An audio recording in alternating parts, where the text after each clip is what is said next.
আজকের এই ভিডিওটিতে আমি দুটি স্ট্রাকচার নিয়ে আলোচনা করব, যে দুটি স্ট্রাকচার জানা থাকলে আমরা যত খুশি বাংলা বাক্যের ইংরেজি খুব সহজেই করতে পারবো।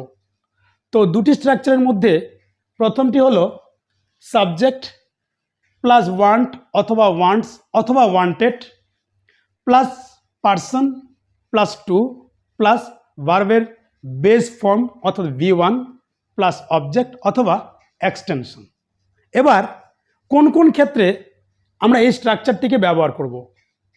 আমরা যখন বাংলায় বলি আমি চাই তুমি একজন শিক্ষক হও, বা যদি বলি সে চায় আমি পরীক্ষায় পাশ করি, বা যদি বলি আমি চেয়েছিলাম তুমি একজন শিক্ষক হও, তারা চেয়েছিল আমি যেন ইংরেজি শিখি, এই ধরনের বাক্যের ক্ষেত্রে আমরা এই স্ট্রাকচারটিকে ব্যবহার করব।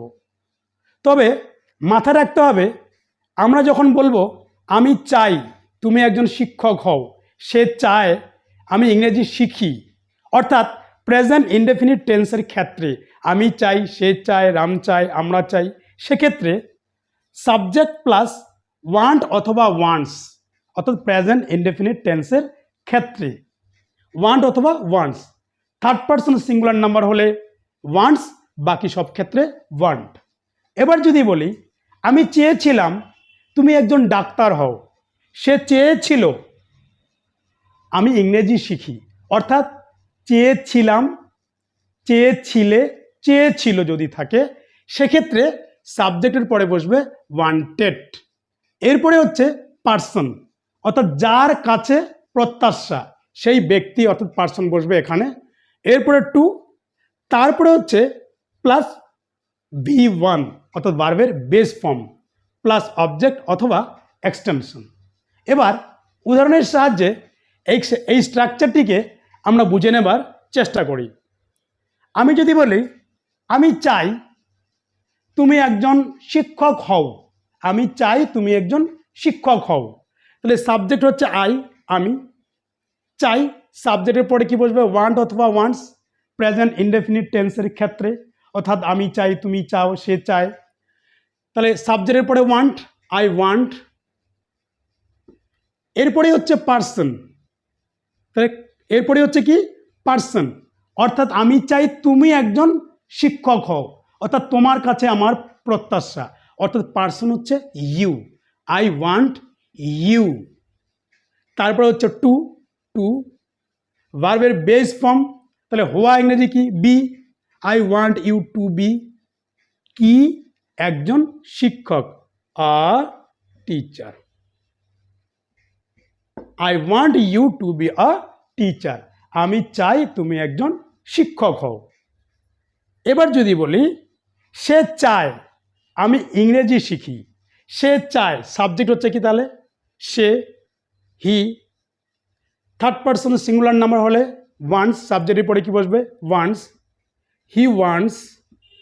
এরপরে হচ্ছে কি পার্সন, তাহলে সে চায় আমি ইংরেজি শিখি, তাহলে হি ওয়ান্টস, তার প্রত্যাশা কার কাছে আমার কাছে, তাহলে এই পার্সনটা কে আমি অর্থাৎ মি, হি ওয়ান্টস মি।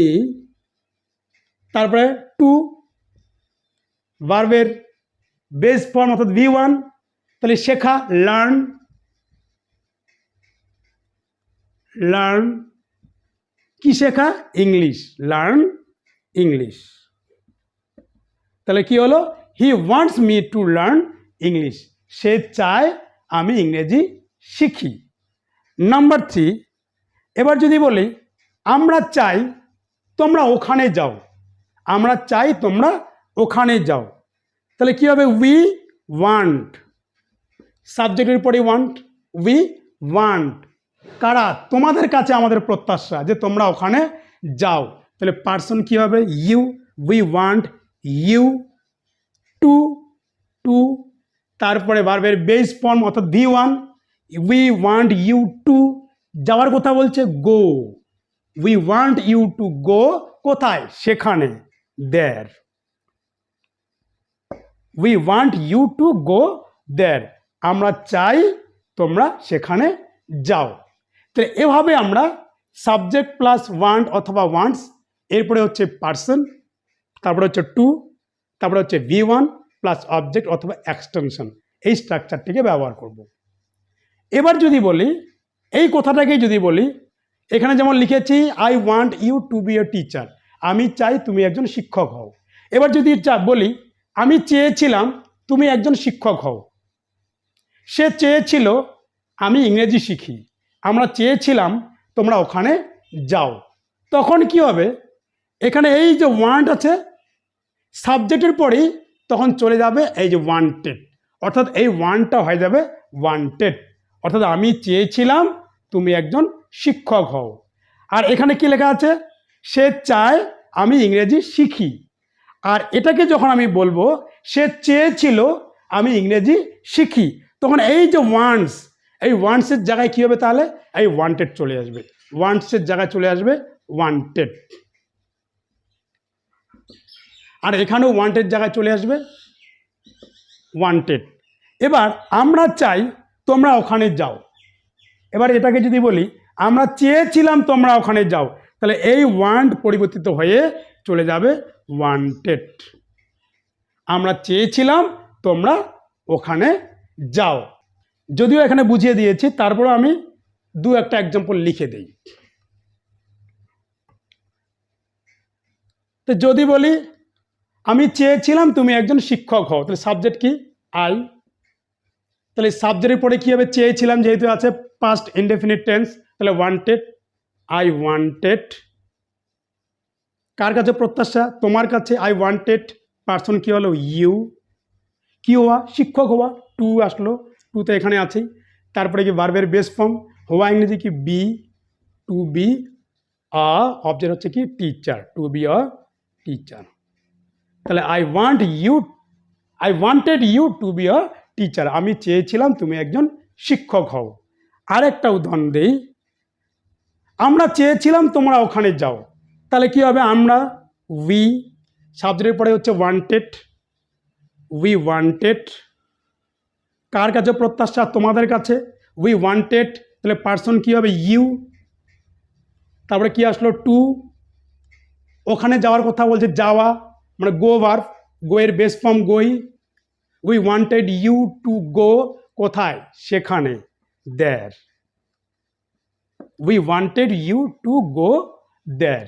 তাহলে এভাবে আমরা শত শত বাক্য, এই ধরনের শত শত বাক্য তৈরি করতে পারবো যদি কেবল এই স্ট্রাকচারটি আমাদের মনে থাকে। তো যাই হোক, এটা হলো প্রথম স্ট্রাকচার। এবারে আমি চলে যাচ্ছি দ্বিতীয় স্ট্রাকচারে। দ্বিতীয় স্ট্রাকচারটি হলো সাবজেক্ট প্লাস ডোন্ট অথবা ডাজন্ট অথবা didn't plus want plus person plus to plus V1 অর্থাৎ ভার্বের বেস ফর্ম প্লাস অবজেক্ট অথবা এক্সটেনশন। আগের স্ট্রাকচার এবং এই স্ট্রাকচারটি একই, শুধু এই যে এইটুকু জায়গায় ওখানে ছিল ওয়ান্ট, ওয়ান্টস এবং ওয়ান্টেড, তার পরিবর্তে চলে আসলো ডোন্ট, ডাজন্ট অ্যান্ড ডিডন্ট। এবার কোন ক্ষেত্রে আমরা এই স্ট্রাকচারটিকে ব্যবহার করব? আমরা যখন বাংলায় বলি আমি চাই না তুমি একজন ডাক্তার হও, বা যদি বলি আমি চাইনি তুমি একজন ডাক্তার হও, সে চায় না আমি ইংরেজি শিখি, সে চায়নি আমি ইংরেজি শিখি, এই ধরনের বাক্যের ক্ষেত্রে আমরা এই স্ট্রাকচারটিকে ব্যবহার করব। তো এক্ষেত্রেও যখন আমি বলবো আমি চাই না তুমি একজন ডাক্তার হও, সে চায় না আমি ইংরেজি শিখি, অর্থাৎ চাই না, চায় না, অর্থাৎ প্রেজেন্ট ইনডেফিনিট টেন্স যদি হয় সেক্ষেত্রে সাবজেক্টের পরেই হচ্ছে ডোন্ট অথবা doesn't, third person singular number হলে ডাজন্ট, বাকি সব ক্ষেত্রে ডোন্ট। সাবজেক্ট প্লাস ডোন্ট অথবা ডাজন্ট, তারপরেই চলে যাবে want plus person plus to plus V1 plus object অথবা এক্সটেনশন। এটা আপনাদের সকলেরই জানা। এবার উদাহরণের সাহায্যে এই স্ট্রাকচারটিকে আমি বুঝে দেওয়ার চেষ্টা করছি। নাম্বার ওয়ান, আমি চাই না তুমি একজন ডাক্তার হও, তাহলে আমি চাই না, সাবজেক্ট হচ্ছে কি আই ডোন্ট, তারপরে বসলো ডোন্ট, আই ডোন্ট, এরপরে চলে গেল কোথায়, want, I don't want, I don't want তুমি একজন ডাক্তার হও, অর্থাৎ তোমার কাছে আমার ডাক্তার হওয়ার প্রত্যাশা নেই, তাহলে ইউ, পার্সন হচ্ছে কি you, I don't want you তারপরে হচ্ছে কি টু টু বি ওয়ান, হওয়া মানে কি be, I don't want you to be a doctor, আমি চাই না তুমি একজন ডাক্তার হও। এবার একই সঙ্গে আমি পাস্ট ইনডেফিনিট টেন্সটিও লিখছি। এবার যদি বলি আমি চাইনি তুমি একজন ডাক্তার হও, এটা হচ্ছে আমি চাই না তুমি একজন ডাক্তার হও। এবার আমি পাস্ট ইনডেফিনিট টেন্স লিখবো, আমি চাইনি তুমি একজন ডাক্তার হও। সেক্ষেত্রে এই ডোন্ট এর জায়গায় চলে যাবে ডিডন্ট, সাবজেক্ট ডিডন্ট, তাহলে আই ডিডন্ট বা ডিন্ট, আই ডিডন্ট, বাকি সব ঠিক থাকবে। Want you to be a doctor, এটা কি হলো, আমি চাইনি তুমি একজন ডাক্তার হও। আর এটা হচ্ছে আমি চাই না তুমি একজন ডাক্তার হও। চাই না যার জন্য হচ্ছে ডোন্ট, আমি চাই না তুমি একজন ডাক্তার হও। আর যখনই বলবো আমি চাইনি তুমি একজন ডাক্তার হও, তখন ডোন্ট বা ডাজন্ট না লিখে তার বদলে চলে আসবে didn't, subject plus didn't. Number 3 present indefinite, past indefinite পরপর লিখছি, যদিও 1 2 3 দিচ্ছি। এবার যদি বলি সে চায় না আমি ইংরেজি শিখি, প্রেজেন্ট ইনডেফিনিট টেন্স, সে চায় না আমি ইংরেজি শিখি, অর্থাৎ সাবজেক্ট তারপরে হচ্ছে ডোন্ট অথবা ডাজন্ট, তারপরে চলে যাবে ওয়ান্ট, ডিডন্টটা হবে না। তাহলে কি হলো, সে চায় না, হি ডাজন্ট, কারণ থার্ড পার্সন সিঙ্গুলার নাম্বার হলে ডাজন্ট হবে। হি ডাজন্ট, তারপরে চলে গেল ওয়ান্ট, ওয়ান্ট, তারপরে পার্সন, কার কাছে তার প্রত্যাশা নেই, আমার কাছে, মি, পার্সন হচ্ছে me, he doesn't want me, এই যে পার্সন চলে গেল me, he doesn't want me to, কি বলেছিলাম, সে চায় না আমি ইংরেজি শিখি, হি doesn't want me to learn, verb হচ্ছে কি লার্ন, ভার্বের কি form, base form, he doesn't want me to learn English, সে চায় না আমি ইংরেজি শিখি।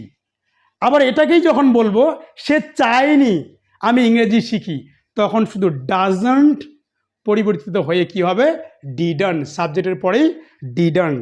তাহলে এটাকেই যদি লিখি সে চায়নি আমি ইংরেজি শিখি, তাহলে হবে হি, সাবজেক্টের পরে চলে গেল ডিডন্ট, হি ডিডন্ট, তারপরে চলে গেল ওয়ান্ট, তারপরে পার্সনকে, আমার কাছে প্রত্যাশা ছিল না, তাহলে পার্সনটা কি হলো me, he didn't want me to, কি ইংরেজি শেখা, টু লার্ন, ভার্বের বেস ফর্ম, লার্নের base form learn, to learn English.